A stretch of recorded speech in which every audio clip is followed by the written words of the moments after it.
Hello everyone and welcome to a new build I'm gonna do. My new build guide for my dual wielding duelist. Since the last patch actually did this character much more survivable. I actually have more life in this character now than I had ever before. So the new update actually upgraded this character's life. I have almost 5k life on this, and this is the highest amount of life I had on any character ever. And he still does a ton of damage, he have good mobility, really good survivability. The only problem can be to max out the resists.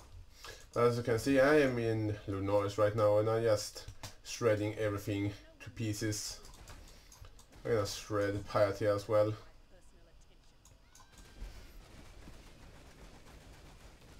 Take absolutely no damage. Almost no damage. I take a bit of damage because of bad gear. I take a bit damage against against elemental. So yeah, I'm gonna go now and take a look at the skill tree. I'm just gonna grab that item. So let's go head back to sound, and actually I'm gonna head to my personal hideout.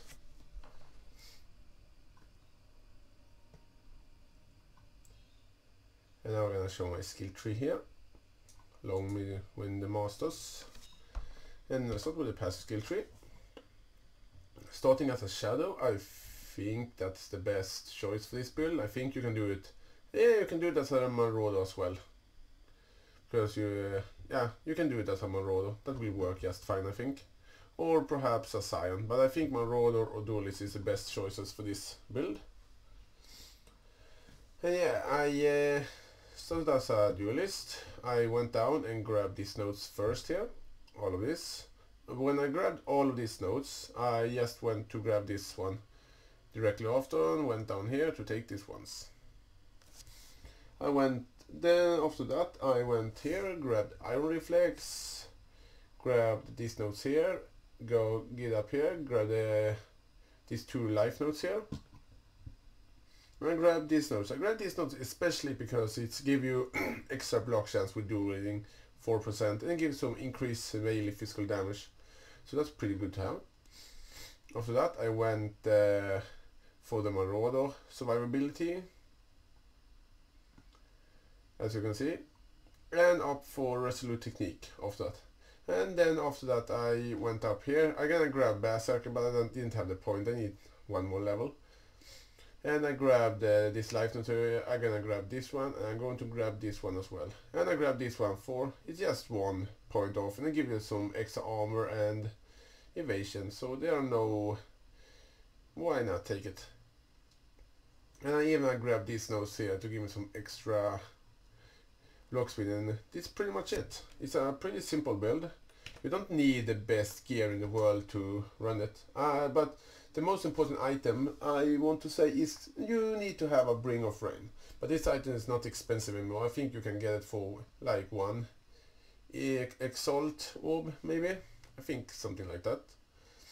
And just have, if you're using a dual strike as I'm using, it's a good thing. You need 2 good weapons. This one is really good. This one is good as well.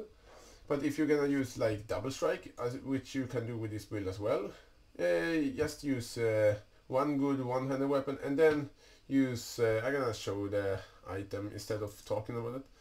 Let's see what it is.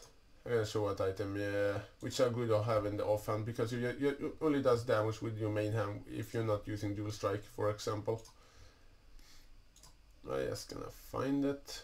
One of the items you can have in your offhand is Prismatic Eclipse.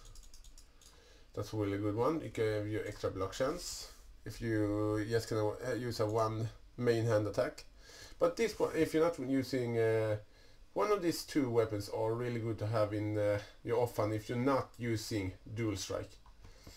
They are good because of the block chance and other good bonuses they give you. So that's really good. And yeah, I'm gonna show my setup now. I'm using dual strike. That's for main skill, but you can use variety of skill with this build. You just swap the skills you're using in your Bring of Rain. You can use many different melee skills in this build. I can't throw them on the ground. Alright. Then I'm using multi-strike, blood magic, melee splash. Yeah, that's all of the support I'm using. And yeah, this is just the gems I level up. And my aura setup is hatred and determination. If I need some extra resistance, I have this spare one if I'm gonna use purity of elements, but I'm gonna use a lower one and this really high one if I'm gonna use that. But my gear is not the best.